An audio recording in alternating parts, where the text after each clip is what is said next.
ಬರದಿಂದ ರೈತರು ಕಂಗಾಲು. ಸಮಸ್ಯೆಗಳಿಗೆ ತಕ್ಷಣ ಸ್ಪಂದಿಸಿ. ಸಾರ್ವಜನಿಕರ ಕೆಲಸ ವಿಳಂಬ ಮಾಡಿದರೆ ಸಹಿಸುವುದಿಲ್ಲ.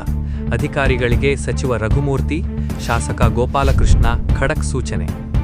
ಮೊಳಕಾಲ್ಮೂರು ತಾಲೂಕಿನಲ್ಲಿ ಮಳೆ ಕೊರತೆಯಿಂದ ರೈತರು ಹಾಗೂ ಗ್ರಾಮೀಣ ಜನರು ಎದುರಿಸುತ್ತಿರುವ ಸಮಸ್ಯೆಗಳನ್ನು ಗಂಭೀರವಾಗಿ ಪರಿಗಣಿಸಿ ಪರಿಹಾರ ಕ್ರಮಗಳನ್ನು ತ್ವರಿತವಾಗಿ ಕೈಗೊಳ್ಳುವಂತೆ ಸಚಿವರಾದ ಟಿ ರಘುಮೂರ್ತಿ ಹಾಗೂ ಶಾಸಕರಾದ ಎನ್.ವೈ. ಗೋಪಾಲಕೃಷ್ಣ ಅವರು ಅಧಿಕಾರಿಗಳಿಗೆ ಖಡಕ್ ಸೂಚನೆ ನೀಡಿದರು.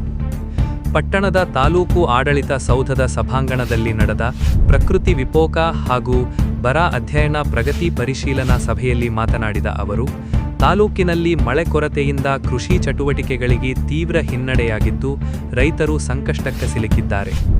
ರೈತರ ಸಮಸ್ಯೆಗಳನ್ನು ಅಧಿಕಾರಿಗಳು ಗಂಭೀರವಾಗಿ ಪರಿಗಣಿಸಿ ಅಗತ್ಯ ಪರಿಹಾರ ಕ್ರಮಗಳನ್ನು ಕೈಗೊಳ್ಳಬೇಕು ಎಂದರು.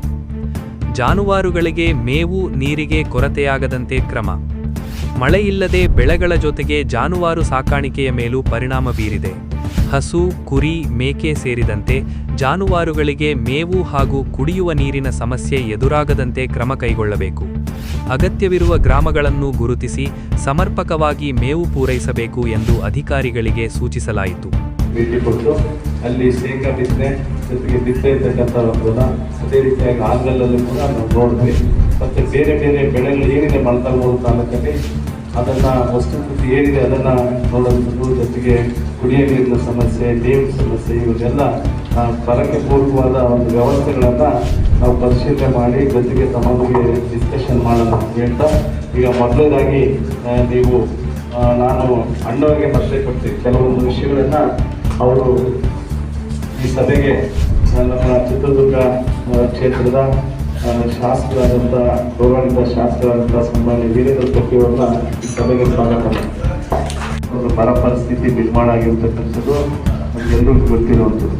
ಏನು ನಮ್ಮ ಮುಖ್ಯಮಂತ್ರಿಗಳು ನಾವು 3ನೇ ತಾರೀಕು ಪ್ರಮಾಣ ಸ್ವೀಕಾರ ಮಾಡಿ ಅರ್ಧ ಗಂಟೆಗೆ ಕ್ಯಾಬಿನೆಟ್ ಮೀಟಿಂಗ್ ಮಾಡಿ ನಿಮ್ಮ ಎಲ್ಲ ಇದು ಒಂದು ಪದವಿ ಅಲ್ಲ, ನಿಮಗೆ ಪದವಿ ಇರ್ಬೋದು, ಇದೊಂದು ಜವಾಬ್ದಾರಿ.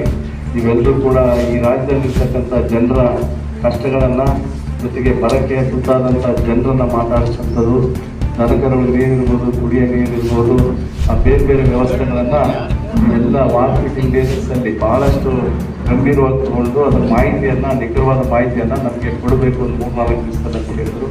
ಜೊತೆಗೆ ಅದರ ಪೂರ್ವವಾಗಿ ಮತ್ತೆ ಅವರು ರಾಜ್ಯ ಸರ್ಕಾರದಿಂದ ಕೇಂದ್ರ ಸರ್ಕಾರಕ್ಕೆ ಕಳಿಸಿ NDRF SDRF ತಾಲೂಕಿದೆ ಮತ್ತು ಆ ತಾಲೂಕುಗಳಲ್ಲಿ ಯಾವ್ಯಾವ ಜಿಲ್ಲೆಗಳಲ್ಲಿ ಯಾವ್ಯಾವ ತಾಲೂಕುಗಳು ಬರ ಪರಿಸ್ಥಿತಿಯನ್ನು ಅವನ್ನ ಡಿಕ್ಲೇರ್ ಮಾಡೋದ್ರ ಮುಂದಿನ ಕ್ರಮಕ್ಕೋಸ್ಕರ ಈ ವ್ಯವಸ್ಥೆನ